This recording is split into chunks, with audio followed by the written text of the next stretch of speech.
Hi there, and welcome to the ViaMonstra Academy office hours. This is where you can ask questions on anything related to ConfigMgr, MDT, Intune, imaging in general, Windows in general, and pretty much anything Microsoft infrastructure. My name is Johan. I'll be your host for the next hour here. And with that being said, please bring in the questions.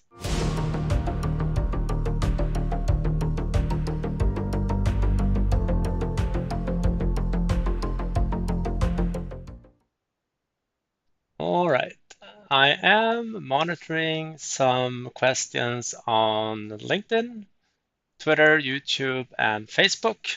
But the only way we can see a chat coming in is for every platform, pretty much, except LinkedIn, except Twitter, unfortunately. The other ones I will see here right away on the chat console that I have.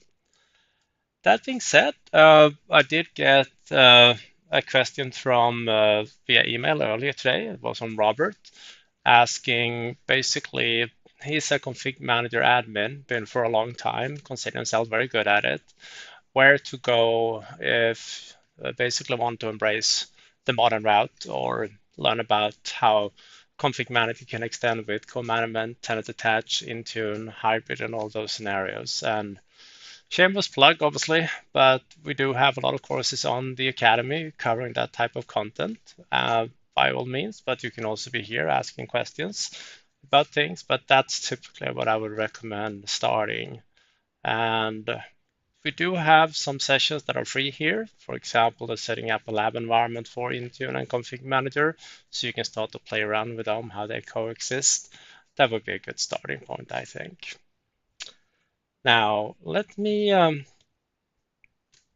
dive in here, and I see a comment here on LinkedIn. Apparently, David Segura is testing because that's what he was typing in the chat here. So, hello, David. Glad that you could join us. I hope you're all set for your demos at MMS next week. So, exciting times for sure. Now, let me just bring up the announcement that was earlier this week, or announcement, Microsoft released a new version of Intune, or new service release of Intune. So you haven't seen that one, this is a good read, starting to roll out now in Asia Pacific first, then Europe, and then North America after that. But there are some shiny changes in this release, I think at least. Um, for example, Microsoft made improvements to the app collection of log files, speeding up the time to collect them quite a bit, and also allowing them to be larger sizes than before. So good news there. VDI type platforms or multi-sessions hosts are now supported as well. So something else, yeah, this is shiny. Being able to use filters for endpoint security profiles. For those of you who haven't seen it, but at some point last year, maybe even the year before that, but it's been available for a while now. When you're working in Intune with various type of configurations you want to apply to devices, you do now have the option of creating filters.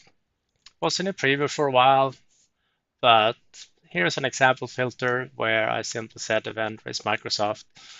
But this is a very simple query. Vendor contains Microsoft.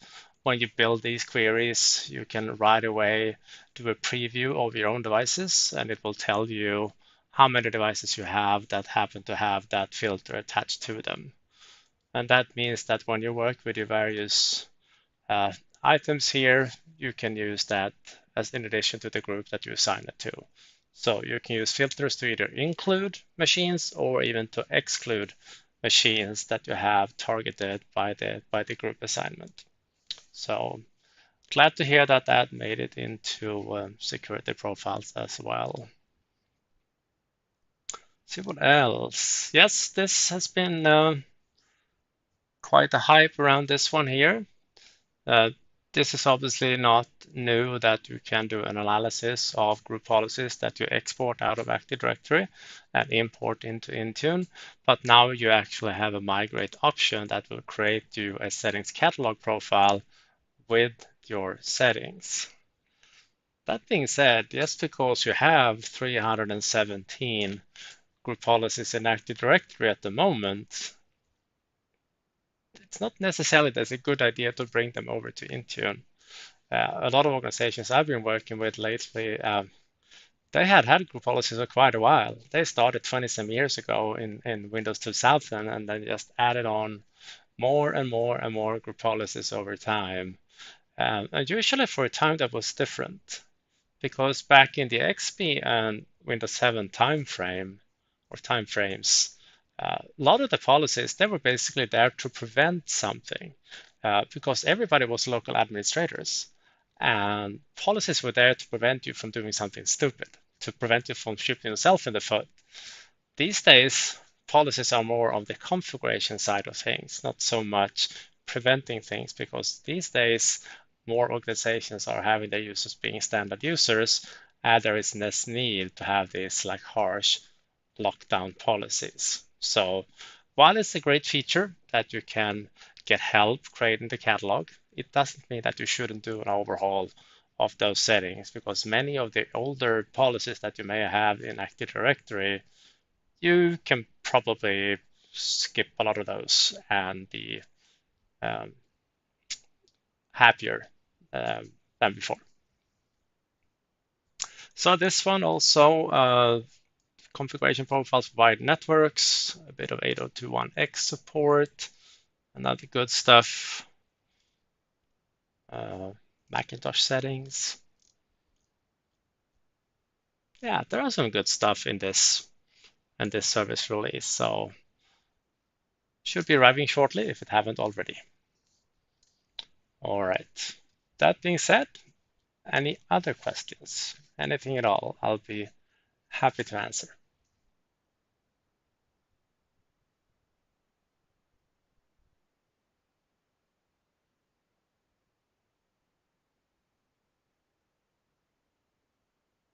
Waiting for some questions to come in. ConfigMgr 2203 became general available this morning at some point, or maybe last night when I was sleeping, but I saw it showing up in the console this morning. You no longer need to opt in with the early bird script to run. You'll simply fire up the console, and 2103 is available. And there are a lot of good stuff in that one, as we covered a little bit last week here on the office hours. So William had a question on LinkedIn. What about managing servers in a DMZ environment? Creating all the client certs, imported them along with the root cert, all clients installed and communicating, trying to post software updates to those and get nothing. Do I need to put up the distribution point in the DMZ environment? As long as the client can talk to a distribution point, it doesn't have to be in that particular network where you have set aside as your DMZ environment. But often the organization has that kind of requirement. So what you often will see if you have, see if I can get Paint going here. I like Paint. So say that you have, this is your normal network, and then you set aside a zone in your network that you want to have that extra protection. So this is going to be your DMZ environment, or DMZ, however you pronounce it. Very often when you do such a setup, you put out at least two site system roles out here. One would be a management point, and one would be a distribution point. So those roles are typically what you have here in that environment. But again, it's not a requirement. As long as the clients can find another DP in the rest of the network, they can absolutely talk to them. Something to be wary about is that back in the days, it was quite common that you spin up secondary site servers and have them being in a DMZ environment. I don't really recommend doing that, but rather open up the communication ports that are required so that the client can talk to the MP and also initially talk to the that way talk to the site server or have that initial sort of registration of the client. Another option that usually doesn't go too well with security, you can actually have a cloud management gateway managing those devices as well. But that would mean that you would have to open up that network, whoops, to internet. Come on, I was trying to click this one here. So you pay for a VM in Azure, and that VM is the CMG. And then you use that one to manage those devices over internet only. And since they are internet devices only, well, then you can effectively ditch these guys completely if you want. And you can have this network here being pretty much isolated off and can only talk this way for management. But the idea of open up for internet access is usually, or management through internet is usually a bit frowned upon a little bit. But please note that the CMG works very, very different than the old internet-based client management did. You don't need to open up an event port in your firewall. It's actually the devices here that are reaching out to this one. And it's your site server on the internal network that communicates out to the CMD. So the CMD kind of acts as a proxy, if anything, in between your site server and these devices. So that is definitely an option. I hope that answered the question. You don't need to have co-management for these devices to manage them through the CMD. You can just manage them as internet-based clients. If they don't talk to your on-premise infrastructure, if they cannot talk to it, they will only see the CMG. Simple as that. You can even force that through boundary groups if you want. So no requirement for Intune.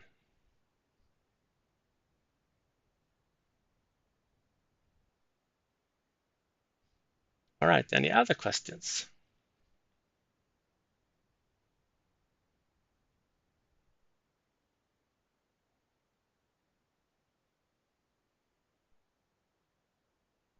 As a follow-up comment there about Intune management. Intune doesn't support service these days other than for a few specific configurations related to security, but server as an Intune client is not a supported scenario. But the CMG is not depending on Intune in any bit. This is a core Azure service. VM scale set these days used to be a classic service, but has no dependency on Intune, no Intune licenses. You simply pay for the service. It's not terribly costly, but of course it adds a little bit. I did a post probably 2 years ago, a year and a half ago. I asked a few organizations that I worked with. I asked them for their pricing, what they actually paid for using CMD for different type of devices. And this is what they replied with. This blog post may not look as much, but it's one of the most popular blog posts on my blog and took the longest to write. It took about 2 months to get these numbers together because I had to talk a little bit about to lawyers and policies with organizations promising not to reveal their name or anything like that. But bottom line is that most organizations, you end up with a cost roughly about 3 or 4 cents per device per month. And that's not the end of the world. Even organizations with a large chunk of devices, it's still, I mean, it's obviously money, but if you look at being able to manage that many machines everywhere, it's pennies basically. If you're a small environment, a few $100 at most at month to be able to manage them wherever they are, that's pretty cheap in my opinion. So anyhow, good point there, Sam. Thank you. Azure Automation for updates, yeah, that's an option if you only want to do patch management of the servers. Definitely.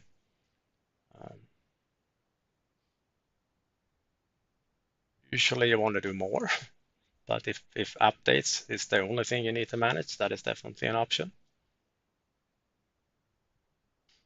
Any other questions?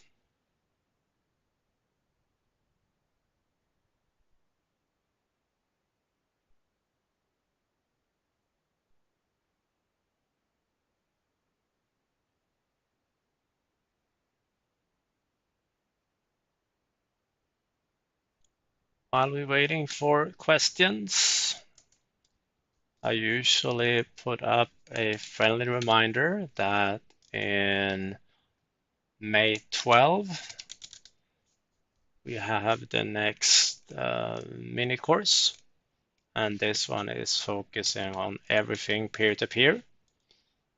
Mini courses are free on the Academy, 2 hours of peer-to-peer goodness, basically leveraging Microsoft technologies to reduce the network impact Windows 10, Windows 11 have on environments where they are. So that's a fun one. Day after my birthday even, so that'll be nice. We also have Richard Hicks coming back in June for a rerun of his VPN course. That one is also free, like our other mini courses. So if you didn't see the last one, I highly recommend joining that one. Good stuff.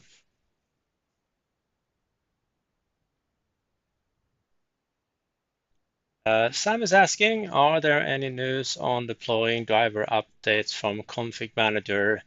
There was a talk about this coming out Q1 this year. Well, I haven't heard anything about Q1, and Q1 is obviously gone this year, but the only thing I've heard that is supposed to be in a public preview this year at some point. I haven't heard any exact dates there.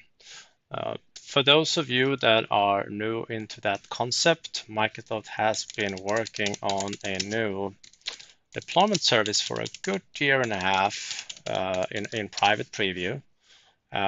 This one will support firmware and a few other things, driver updates, BIOS updates, some scenarios even TPM updates, which is nice.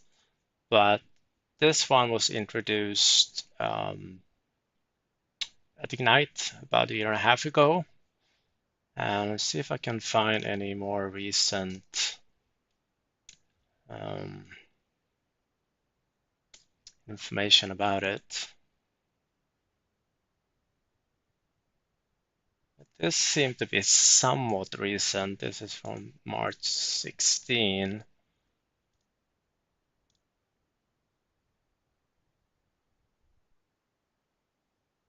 I haven't seen any additional announcements about it. There was a statement from March. There was another statement from November last year. I remember seeing that. If anyone happened to know, please include it in the chat there. But let's see if Sam actually posted a link. See if there was the same one that I brought up. Yeah, here's the one from November that I mentioned. So roadmap was updated March 9, it says. So maybe there is a roadmap here.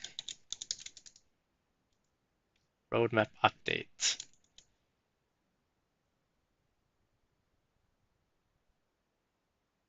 And it takes me back to the same post. So much for that roadmap.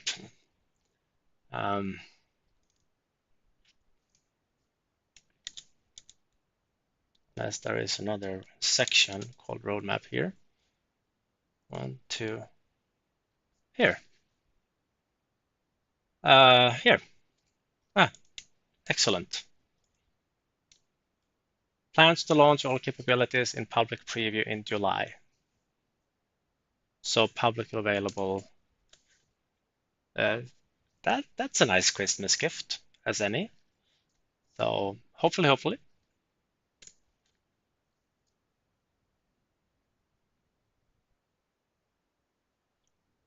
Good stuff. And thank you for the assist. Any other questions? For those of you who haven't seen what this one is capable of, do check out the videos and even the earlier posts, the one that was from, good Lord, this one here. In the end of it, there is a ton of links to different videos from the different vendors and also from the team themselves explaining how this one actually will work. So good sessions there.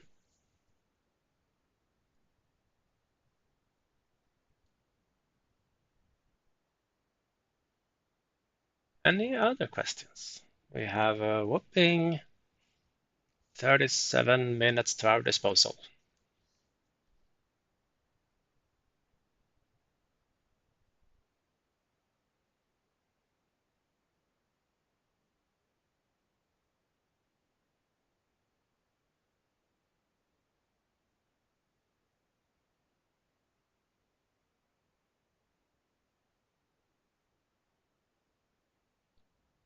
Can be MDT, can be Intune, can be ConfigMgr, PowerShell, a little bit of Azure, imaging in general, Windows PE, USMT.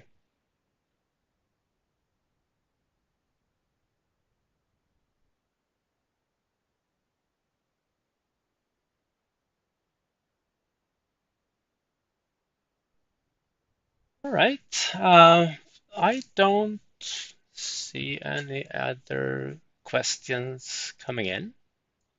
We'll give it a little bit more time.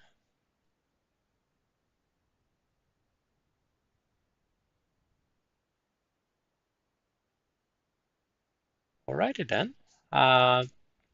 Shorter session today, but thank you so much everyone for chiming in with questions and thank you for joining.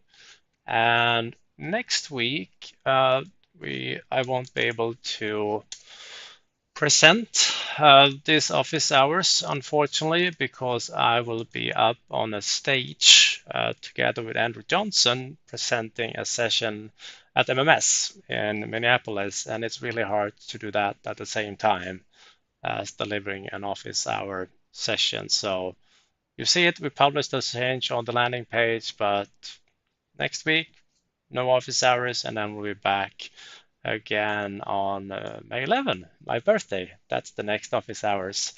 Very, very shiny. All right, everyone. Thank you so much for joining. Have a great rest of the week. Thank you.